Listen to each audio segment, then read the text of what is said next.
Salam sejahtera untuk kita sekalian. Shalom. Assalamualaikum warahmatullahi wabarakatuh. Perkenalkan, nama saya Christian Romi Ruru dari SMK Negeri 1 Ratahan. Pada saat ini, saya akan memaparkan aksi nyata Merdeka Belajar dalam topik 1, menyebarkan pemahaman Merdeka Belajar. Apa itu Merdeka Belajar? Merdeka Belajar adalah suatu program inovatif untuk dunia pendidikan Indonesia dari Kemendikbud yang berlandaskan dua hal, yaitu yang pertama, pemberian kebebasan kepada siswa, guru dan sekolah untuk berinovasi dan melakukan kegiatan pembelajaran yang mandiri dan kreatif. Yang kedua, reformasi menyeluruh bukan hanya melalui kurikulum, namun menginisiasi sebuah gerakan di masing-masing sekolah melalui guru penggerak. Ada 5 modul dalam Merdeka Belajar, yaitu yang pertama, mengenali dan memahami diri sebagai pendidik. Yang kedua, mendidik dan mengajar. Yang ketiga, mendampingi murid dengan utuh dan menyeluruh. Yang keempat, mendidik dan melatih kecerdasan budi pekerti. Yang kelima, pendidikan yang mengantarkan keselamatan dan kebahagiaan. Modul yang pertama, mengenali dan memahami diri sebagai pendidik. Pada modul yang pertama ini, ada 5 poin yang harus ada dalam diri seorang pendidik, yaitu yang pertama, mampu mengenali kekuatan dan kelemahan diri. Yang kedua, mengenali kebutuhan dan karakteristik peserta didik. Yang ketiga, pendidikan berperan penting pada perkembangan peserta didik sesuai dengan perkembangan zaman. Yang keempat, mendidik anak sama dengan mendidik rakyat. Yang kelima, guru harus adaptif terhadap perubahan. Modul yang kedua, mendidik dan mengajar. Ada 5 poin dalam modul yang kedua ini, yaitu yang pertama, pengajaran merupakan bagian dari pendidikan. Yang kedua, pengajaran merupakan cara menyampaikan ilmu atau manfaat bagi hidup peserta didik secara lahir dan batin.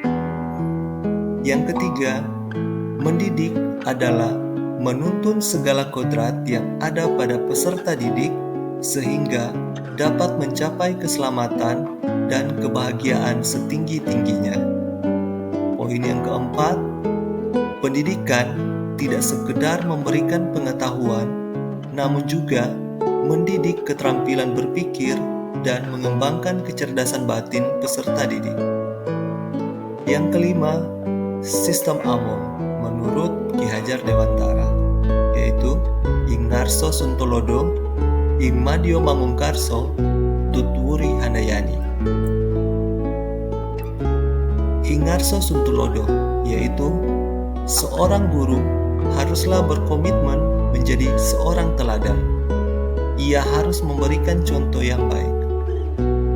Ing Madio Mangunkarso, yaitu seorang guru haruslah membangkitkan atau menguatkan semangat murid-muridnya, bukan orang yang melemahkan semangat. Tutwuri Handayani, yaitu seorang guru haruslah memberikan dorongan atau menjadikan murid-muridnya orang-orang yang mandiri atau orang-orang merdeka yang tumbuh kembang secara maksimal. Modul yang ketiga, mendampingi murid dengan utuh dan menyeluruh. Pada modul yang ketiga ini ada 4 poin. Yang pertama, pendidikan bergerak secara dinamis, menyesuaikan keadaan dengan cepat.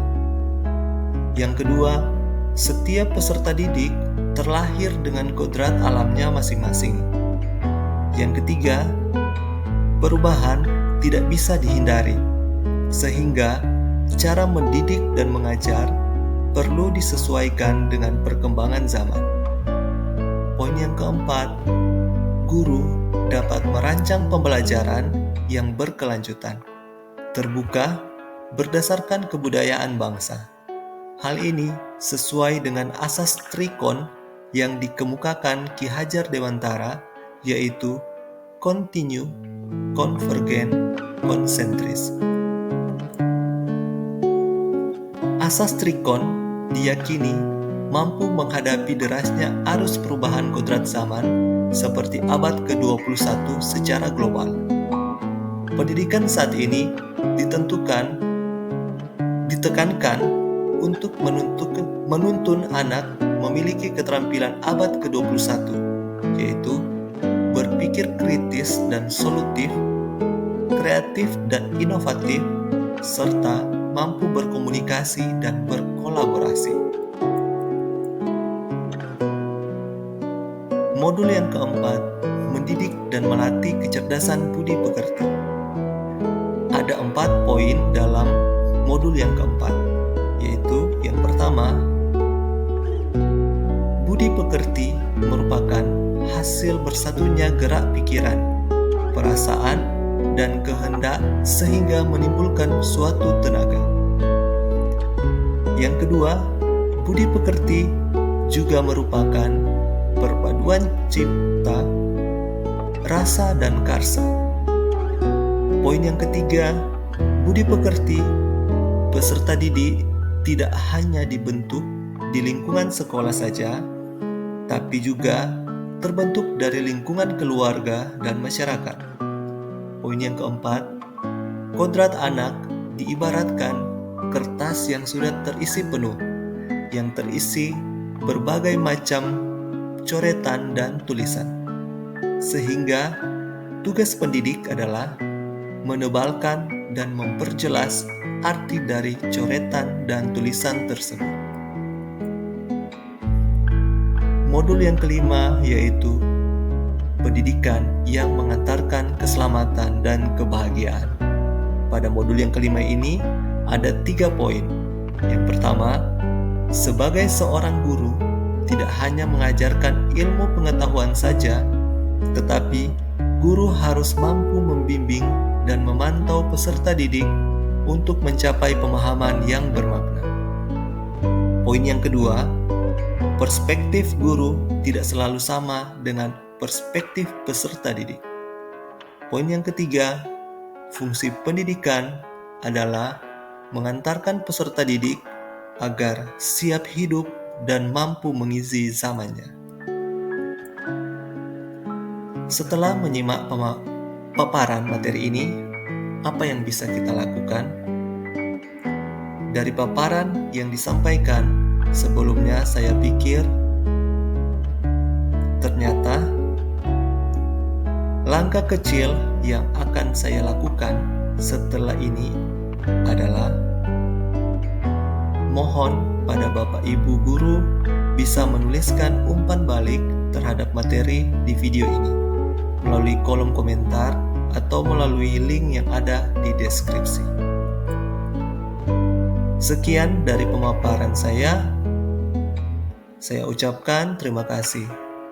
Salam sejahtera untuk kita sekalian. Shalom. Assalamualaikum warahmatullahi wabarakatuh.